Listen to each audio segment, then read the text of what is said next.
대만은 기술과 경제에서 급속히 발전하여 세계에서 가장 부유한 나라 중 하나가 된 아시아의 4마리 호랑이 중 하나입니다. 서양 경제학자들은 1960년대에 대만이 크게 발전하지 않을 것이라고 예측했습니다. 그들은 왜 아무것도 제대로 되지 않는 전쟁으로 황폐해진 나라에 희망을 가졌을까요? 그곳에는 중요한 광물 자원도 없었습니다. 하지만 대만은 전문가들의 주장을 반박하는데 단 40년밖에 걸리지 않았습니다. 현재 대만은 세계에서 가장 강력한 경제 및 기술 강국 중 하나입니다. 하지만 한 나라가 어떻게 이렇게 빠르게 발전할 수 있을까요? 이 역사는 오늘의 원더팩트 에피소드에서 공개됩니다. 이 영상에서는 대만이 어떻게 형성되었고 독립국가인지에 대해 자세히 설명합니다. 그것은 우리 채널에서 즐길 수 있습니다. 대만 섬을 둘러싼 중일 전쟁과 제2차 세계대전으로 인해 국가의 발전은 항상 정체되어 있었습니다. 1949년 중국 국민당의 지도자 장제스는 중국 공산당에 패배한 후 대만으로 와서 중화민국 정부를 수립했습니다. 그는 당시 대만의 인프라 부족을 알아차렸습니다. 제2차 세계대전은 그곳에 있던 모든 것을 완전히 파괴했습니다. 외국 무역은 거의 중단되었고 국내 생산은 급격히 감소했으며 기근과 같은 상황이 발생했습니다. 그래서 장제스는 대만의 개발을 시작했습니다. 2차 세계대전 후 그는 일본이 섬에서 식량 생산 이외의 부문에 투자했음을 알아차렸습니다. 장제스는 그것들을 국유화하고 식량 생산에 집중했습니다. 대만의 지주 제도로 인해 많은 농부들이 땅을 놀게 두었습니다. 그는 1953년에 토지개혁법으로 지주 제도를 폐지하고 땅을 농민들에게 분배했습니다. 대만은 1952년에 160만 톤의 쌀을 생산했습니다. 1965년에는 쌀 생산량이 210만 톤에 도달했습니다. 농부는 자신이 생산할 수 있는 만큼의 돈을 가질 수 있었습니다. 대만의 자본주의 시스템은 농민들을 짧은 시간 안에 매우 부유하게 만들었습니다.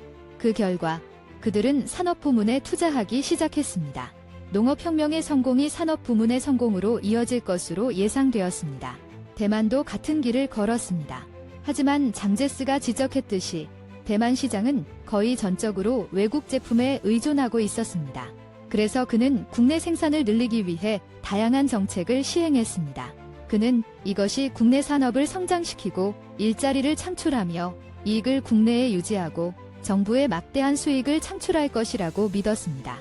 그래서 장제스는 세계의 많은 개발도상국처럼 수입대체 산업화 정책을 채택했습니다. 수입대체 산업화 하에서 주로 3가지 산업이 발전했습니다. 이들은 농약, 플라스틱, 의류 산업입니다.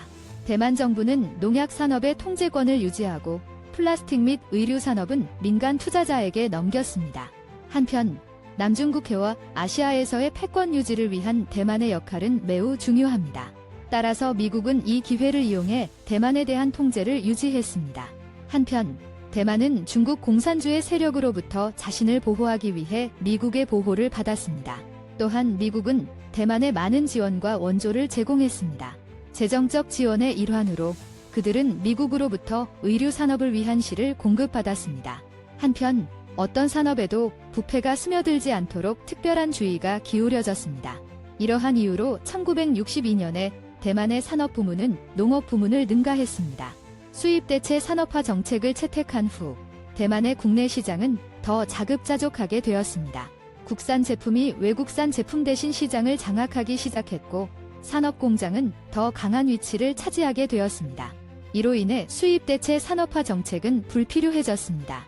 이 시점에서 대만은 해외 시장에 제품을 수출할 방법을 모색하기 시작했습니다. 그 결과로 이후 수출 친화적인 경제 정책이 시행되었습니다. 대만의 장샤익 정부는 수출 부문에서의 성공 가능성에 회의적이었습니다. 그러나 미국과 대만 경제학자들의 도움으로 수출 중심의 경제 전략을 개발했습니다. 그때 대만은 외국 무역에 많은 잠재력이 있다는 것을 깨달았습니다. 게다가 그 당시 국가에는 외화가 심각하게 부족했습니다. 이것 또한 수출 부문의 도움으로 쉽게 극복할 수 있었습니다. 한편 대만은 대부분 중국 본토에서 탈출한 대규모 노동력을 보유하고 있었습니다. 그들은 모든 것을 저렴한 비용으로 제조할 수 있었습니다. 숙련된 노동자도 부족하지 않았습니다. 그 후 대만은 외국인 투자를 유치하는 데 집중했습니다. 이를 촉진하기 위해 여러 개의 수출 가공구역 DPZ이 설립되었습니다. 외국 상업기업과 대만 국내 경제기업 모두 추가 세금에서 면제되었습니다. 자유로운 경제 정책으로 인해 여러 정부 통제 부문에서 민간 투자가 허용되었습니다. 그 결과 치열한 경쟁이 있었고 많은 산업이 번영했습니다. 대만에서는 민간 기업들이 점차 모든 산업 분야를 맡게 되었습니다. 게다가 그들은 중공업에 집중하기 시작했습니다. 대만의 세계적 부상에서 전자산업이 가장 중요한 역할을 했습니다. 1950년대에 대만은 라디오를 생산했습니다. 하지만 라디오의 모든 부품은 일본에서 수입해야 했습니다. 일본의 대기업들은 대만의 저렴한 노동력을 이용해 라디오를 생산하고 그것을 미국에서 높은 가격에 판매했습니다. 이후 일본은 텔레비전 생산에서도 동일한 전략을 사용했습니다. 그 당시 일본의 기술 기업들은 세계 시장을 장악했습니다. 다양한 국가의 저렴한 노동력을 활용해 내구성이 뛰어나고 고품질의 제품을 생산했기 때문에 다른 기업들은 효과적으로 경쟁할 수 없었습니다. 대만의 기술 기업들은 이 현실을 잘 알고 있었습니다. 그래서 그들은 라틴 아메리카, 남아시아, 중동과 같은 지역의 시장을 공략하기로 결정했습니다. 이 지역의 사람들은 구매력이 제한되어 있었기 때문에 대만산 전자 제품의 가격은 중산층의 소득 수준에 맞았습니다. 반면에 일본 제품은 전자제품에 많은 돈을 쓸 의향이 있는 부유층을 위해 설계되었습니다. 대만 기업들은 이러한 시장을 위한 전자제품을 생산하면서 막대한 수익을 올렸습니다.